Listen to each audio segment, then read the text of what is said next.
battery's dying. Okay, John, you're next. The battery on this laptop is dying. It's not plugged in. Oh, it's not plugged in? Does it have an HDMI? They do have an HDMI connector over there. It says 18 minutes, but I don't trust that. Yeah, I could use my laptop for this one, and then Yeah. they could use that for the next one. Okay, let's just do that. Oh yeah, it doesn't like that. Okay.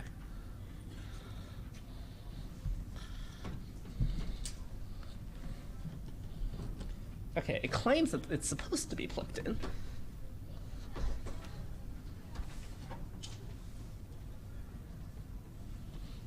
Yep. Nope. It's not doing it. Okay. Okay.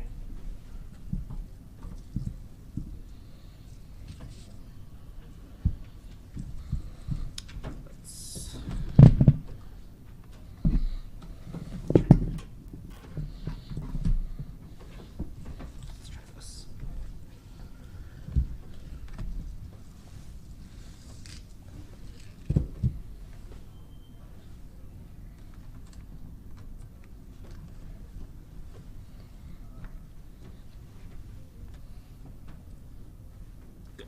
Okay. Hey. So our next speaker is John Lawson, and he is from the University of Virginia.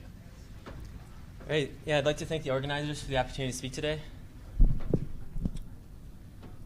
As you all know, omics data is very high dimensional. You can have thousands or even greater than 1 million dimensions.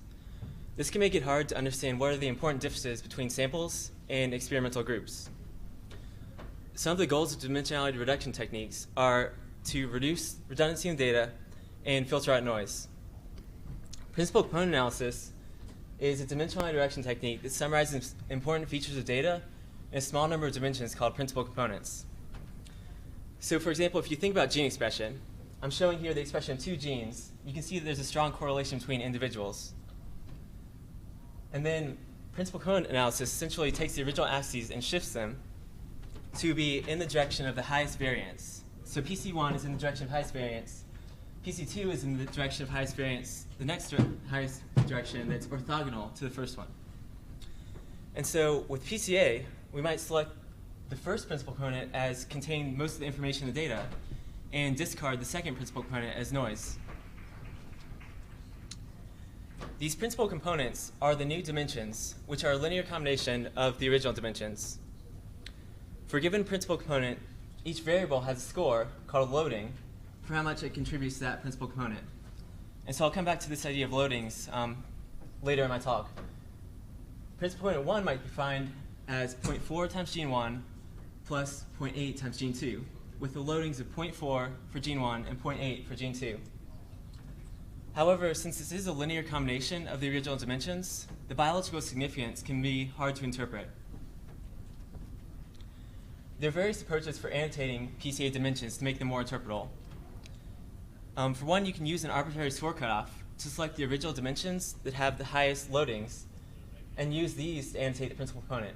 So for our previous example, we have the loadings 0.4 and 0.8. We could select the threshold of 0.5, and then we would only understand principal component 1 by gene 2, but not by gene 1. However, depending on your threshold, this might still result in a large number of variables. For gene expression, Frost et al. Created a method that tests each principal component for enrichment of gene sets. And this approach, it shows that grouping related dimensions can aid annotation, which I'll come back to in a few slides. Just a refresher on DNA methylation. DNA methylation is the addition of a methyl group to cytosine in DNA.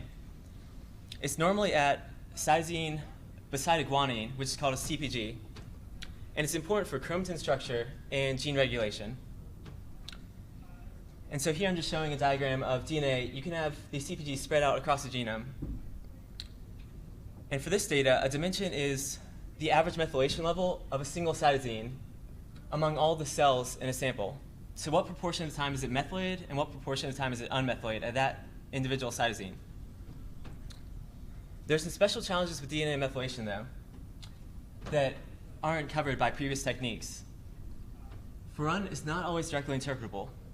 Many CPGs are in intergenic DNA, so there's no known annotation for these. But for those CPGs which are within genes, first, you can have many CPGs per gene. And second, the biological function of those CPGs, the DNA methylation, can depend on the location within the gene. For instance, whether it's in the promoter or whether it's in the gene body. This can make it hard to combine that information to a single gene score to use a method similar to what I previously mentioned. Also, with DNA methylation, you can have hundreds of thousands or even greater than even millions of dimensions compared to maybe an order of magnitude smaller for gene expression data. So this makes it hard to select some arbitrary threshold to understand PC principal components by. We came up with this new method called principal component region set analysis, which accounts for these special characteristics of DNA methylation. This method annotates principal components with region sets, which are similar to gene sets for gene expression analysis. A region set is a set of genomic regions that share some kind of biological annotation. For instance, regions where a transcription factor binds, or regions where you have a certain histone modification. It could also be attack-seq regions or any kind of open chromatin regions. Our method identifies region sets that are associated with each principal component. Since DNA methylation is often correlated with transcription factor binding and certain histone modifications, if we find a region set to be associated with a principal component, it could imply that there's some kind of functional variation of that region set along that principal component. To use our method, you need two inputs. First, a collection of region sets. We use a database of region sets, over 2,200 region sets from publicly available sources like ENCODE Project and Roadmap Epigenome, among others. But region sets come from anywhere. Any kind of region set can be used. Second, you need the principal component loadings associated with their genomic coordinates. So this allows us to link the loading values for each CPG with region sets that they overlap to see which regions overlap with a given cytosine. Then, for a given principal component region set combination, you average the magnitude of the loadings for all cytosines that overlap a given region set. First, we average within the region, and then we average the regions with each other. This gives us a score that represents how much DNA methylation in this region set varies along the principal component axis. And once we do that for each principal component region set combination, we can rank these region sets based on their association with each principal component.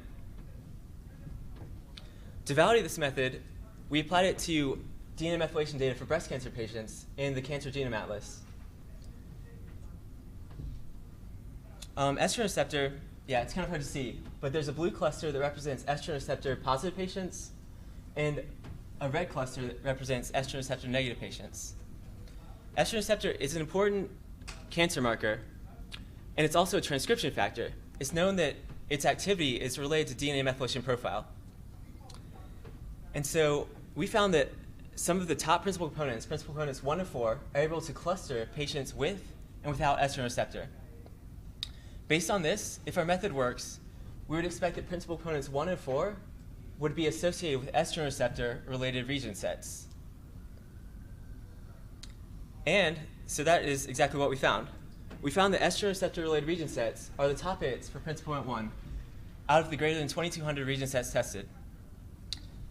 If you look at the table there with principal component 1, we have estrogen receptor itself, but we also have FOXA1 and GATA3, which are co-binding transcription factors with estrogen receptor.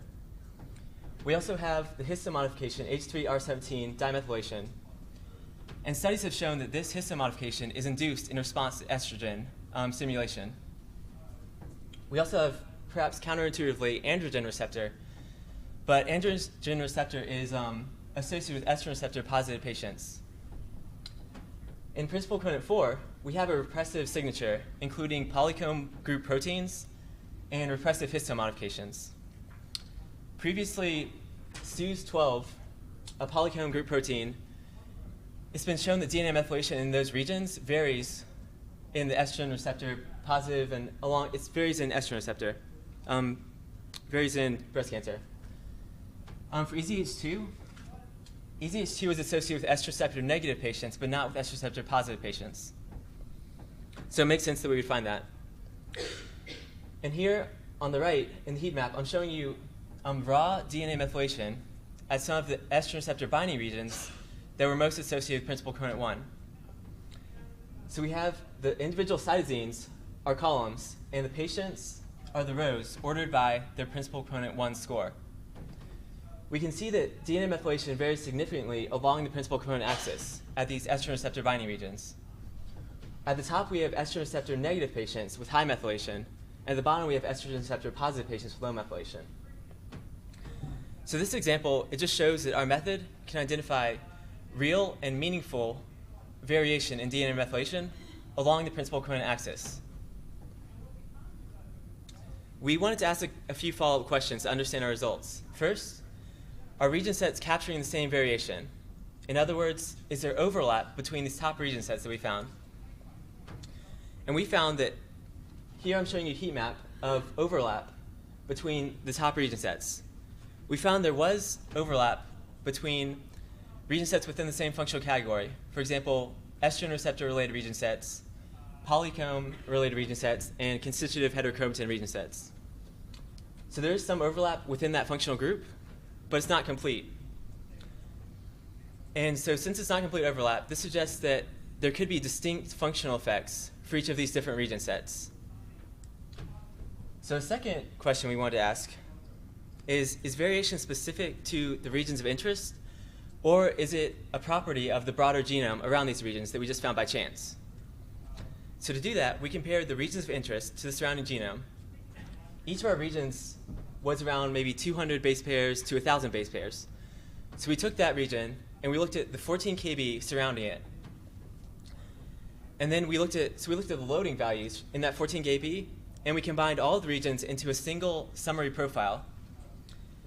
If variation is specific to the binding region, we would expect a peak in the middle of that profile. As you can see for estrogen receptor, there's a clear peak centered on the estrogen receptor binding regions. This means that the variation along the principal component is specific to estrogen receptor binding regions. And we found that for principal component 1 and 3, as well as a little bit for 4. We saw similar trends for the other top region sets, especially the transcription factor ones and some histomodification ones. However, I'd like to note that some histomodification region sets, such as H3K9 trimethylation, which is a constitutive heterochromatin mark, we found increased levels of variability compared to baseline, but no peak. However, this isn't surprising, since there can be broad blocks of heterochromatin. So it's not surprising that we'd find broader regions to be variable along the principal component. A third question we wanted to ask is, do these region sets reflect the broader variation of the principal components? Estrogen receptor region set, for instance, is around 350 CpGs compared to the 350,000 included in our complete data set. So can the small region set really reflect the broader variation that's happening? To test this, we recalculated the principal component scores based on only the cytosines within that region set. And then we saw what the correlation was with the original principal component score. So if you remember that the principal component is a linear combination of each cytosine, we kept the terms for the cytosines within the region set, and we discarded the terms for the cytosines without the region set. And we used that linear combination to recalculate a score for just this subset. So here I'm showing you the scores for estrogen receptor, the subset, and the original principal component. You can see that there's a high degree of correlation with an R of 0.87. So this shows, we also found similar results for other top region sets. And this shows that these region sets do in fact reflect the broader variation that's happening along the principal components. However, I'd like to distinguish between saying reflect and define. It's probable that there are broader changes happening across the genome, and we're only capturing a small window of that variation in this region set. However, the region sets do reflect that broader variation that's happening. We also apply this method to Ewing sarcoma, which is a rare childhood cancer. For this, you can see the PCA plot for principal components 1 and 2. There are no obvious clusters. However, our method is valuable for annotating variation, whether it's continuous variation or variation in clusters. So it still applies to this, this data.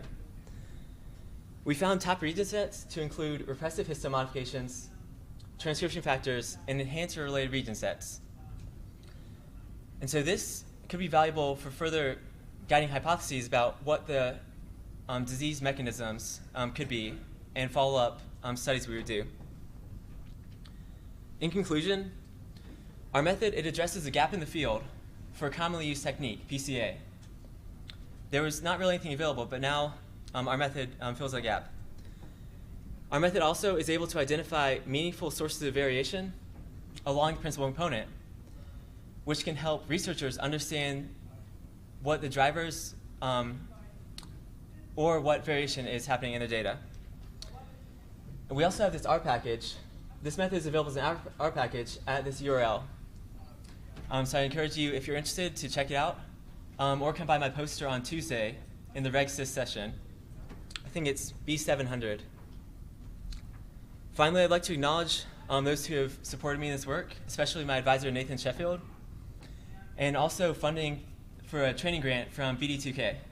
So I'd be glad to take any questions. Thank you.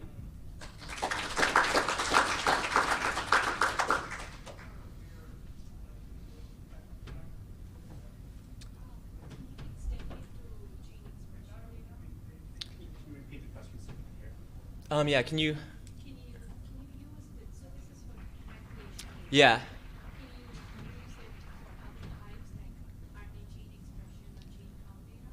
Yeah, you wouldn't use it for gene count data. Frost et al., I think there's a 2015 paper that created a method called principal component gene set enrichment. And so that method works for gene expression data. But our method we created specifically for DNA methylation data to account for its specific properties.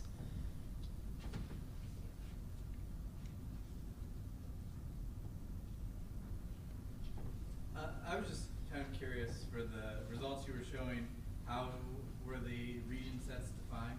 Like, yeah, the region sets are defined, most of them were defined experimentally. For example, ChIP-seq region sets for transcription factors or histone modifications. But you can also define them computationally. For example, predicted motif binding sites, etc. But most were experimentally defined and part of freely available public databases. Studies of breast cancer samples, or on other cell lines? Or? Yeah, so I think the top estrogen receptor region set was from ENCODE, from a breast cancer cell line. So. I guess one of the questions is thinking back on some of the regions, sometimes kind of hard to, my understanding is that sometimes hard to define it. Do you think it's possible to directly using the tracks and pooling of the regions, see how well they behave in a similar fashion, for example, just the bond the population, instead of like defining the region using the pre-defined track? Yeah. Our method is really flexible. You can use any region set. So you can include user-defined region sets if that's what you're interested in. And I think that could be a really interesting approach to mix and match your region sets to try to get at that question of what are the real drivers. So for your breast cancer study, you used more than 2,200 region sites. Yeah, that's right. And are they mainly transcription factor binding sites? Or different for many different transcription factors? Yeah, so there was really a broad... A related question. So do you have any suggestions for how to put together the region sites? Yeah, so if you wanted to make a database yourself to use for the method, is that the question? Yeah. Okay, so So if... basically, how did you put together those 2,200 region sites for breast cancer? Yeah, sure. So they are available in publicly available databases, but my research group at this URL, databio.org, and also in the R package Lola, we have these databases easily accessible through Bioconductor. You can easily download them so that you don't have to do the work of assembling that database yourself. You can just use it on your data. So basically, you're saying so those 200 region sets can be used for other, can be reused. Yeah, sure. Yeah, they're easily available to use even for any other any other computational approaches you might want to use. They're available.